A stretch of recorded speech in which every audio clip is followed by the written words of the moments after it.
ఇప్పుడు మనం ప్రత్యక్ష దైవాలు పాఠ్యభాగం చివర ఉన్న అభ్యాసాలలో వ్యక్తీకరణ సృజనాత్మకత అనే భాగాన్ని పరామర్శించుకుందాం.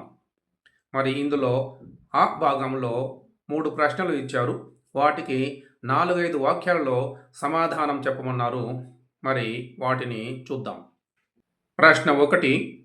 ధర్మవ్యాధుడు కౌశికునితో తల్లిదండ్రుల సేవా విశిష్టతను గురించి ఏమని చెప్పాడు? సమాధానం: ఓ కౌశిక, నేను నా తల్లిదండ్రులను సేవించి ఇంతటి విజ్ఞానాన్ని పొందాను.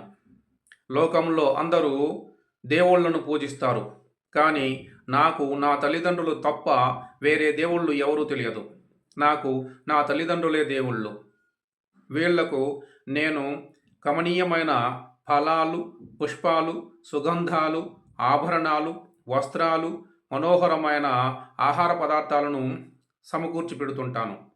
నా భార్య బిడ్డలతో కలిసి వీళ్లకు నిరంతరం సేవలు చేస్తూ ఉంటాను. తల్లిదండ్రులకు సేవలు చేయకుండా మనం ఎంత అధ్యయనం చేసినా, అందుకోసం మనం ఎంత ప్రయాసపడినా మన అధ్యయనం, మన ప్రయాస రెండూ కూడా వృధా అయిపోతాయి అని ధర్మవ్యాధుడు కౌశికునితో తల్లిదండ్రుల సేవా విశిష్టతను తెలియజేశాడు. ప్రశ్న 2. ధర్మవ్యాధుని తల్లిదండ్రులు తమ పుత్ర ప్రేమని ఎలా వ్యక్తీకరించారు? మరి సమాధానం చెప్పుకుందాం. నాయన, కుమార, ధర్మవ్యాధ, నీలాంటి సుపుత్రుడు ఉండగా మాకు ఏమి లోటు కలుగుతుంది? మాకేమీ లోటు లేదు. నీవు ఆచరిస్తున్న ధర్మాచరణే నీకు తోడునీడై కాపాడుతున్నది. నువ్వు సంపూర్ణ ఆయుష్తో సకల సిరి సంపదలతో వర్ధిల్లుము. నీ మంచి ప్రవర్తన కారణంగా మన వంశమే పవిత్రమైంది. నీవు ఎందుకు మనిషి జన్మ ఎత్తావో కానీ ఆలోచించి చూస్తే నిజంగా నీవు దేవుడివి. నీవు త్రికరణ శుద్ధిగా తల్లిదండ్రుల సేవ చేస్తున్నావు, అందులో సందేహం లేదు. తల్లిదండ్రుల సేవలు చేసి తరించిన వారిలో మొదట నిన్నే చెప్పుకోవాలి. ఆ తరువాత మాత్రమే జమదగ్నిపుత్రుడైన పరశురాముని గురించి చెప్పుకోవాలి. మరి తల్లిదండ్రుల సేవలో నీతో పోల్చడానికి పరశురాముడు తప్ప ఇంకెవరూ సాటిరారు అని చెప్పి ధర్మవ్యాధుని తల్లిదండ్రులు తమ పుత్ర ప్రేమని వ్యక్తం చేశారు. ప్రశ్న 3. గృహస్థ ధర్మాన్ని గురించి ధర్మవ్యాధుడు ఏం చెప్పాడు?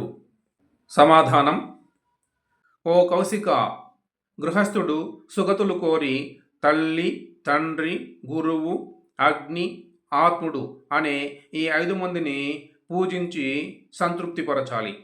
అలా ఏ గృహస్థుని చేత అయితే ఈ 5 మంది ప్రసాదితులై సంతృప్తి చెందుతారో ఆ గృహస్థుడే భూమి మీద నిజమైన ధర్మాత్ముడు అని ధర్మవ్యాధుడు గృహస్థ ధర్మాన్ని చెప్పాడు.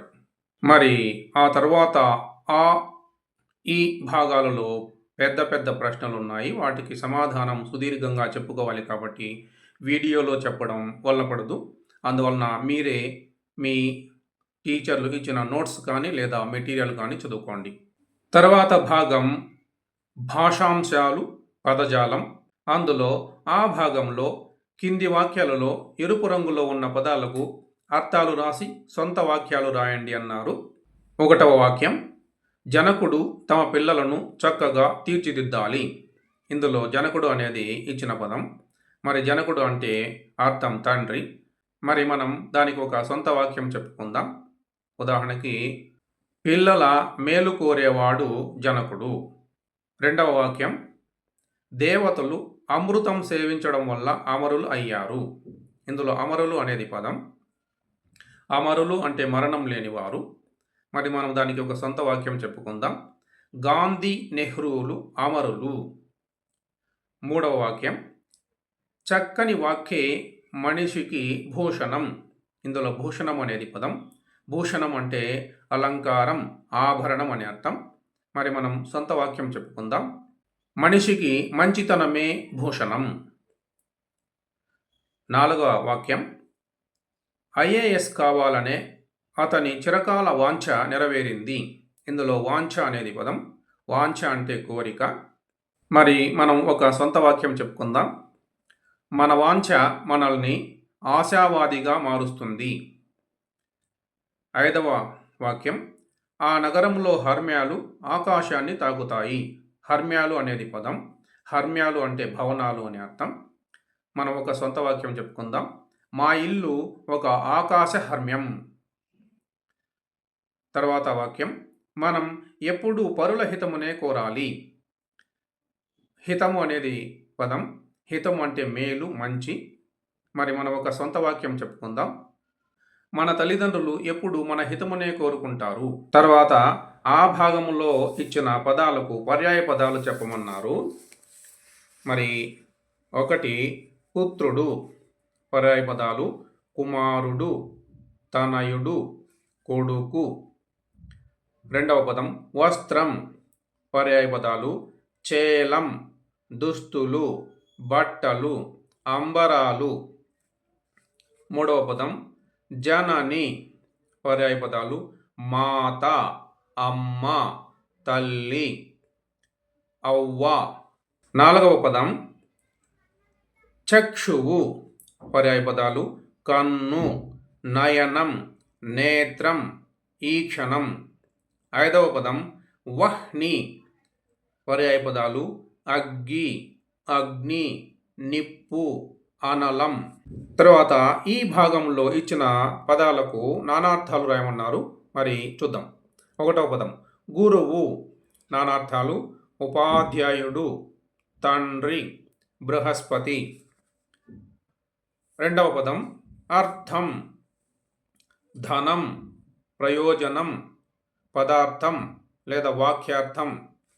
3వ పదం ఫలం, పండు, ప్రయోజనం. 4వ పదం బుధుడు, నానార్థాలు పండితుడు, మేధావి, బుధగ్రహం. 5వ పదం వంశం, నానార్థాలు కులం, వర్ణం, కుటుంబం, వెదురు. తర్వాత ఈ భాగంలో ఇచ్చిన పదాలకు వ్యుత్పత్తి అర్థాలు రాయమన్నారు. మరి చెప్పుకుందాం. 1 ధర్మం, వ్యుత్పత్తి అర్థం ధరించినది. ఏమి ధరించినది? మానవ నడవడిని ధరించినది. 2వ పదం బుధుడు, వ్యుత్పత్తి అర్థం బుద్ధి లేదా మేధస్సు కలిగినవాడు.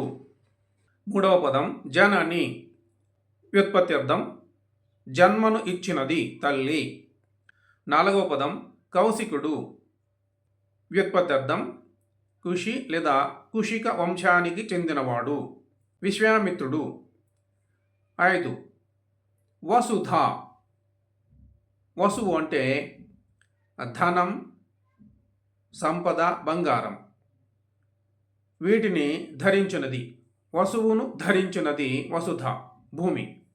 తర్వాత ఊ భాగంలో ఇచ్చిన పదాలకు ప్రకృతి వికృతులను జత చేయమన్నారు. మరి చూద్దాం.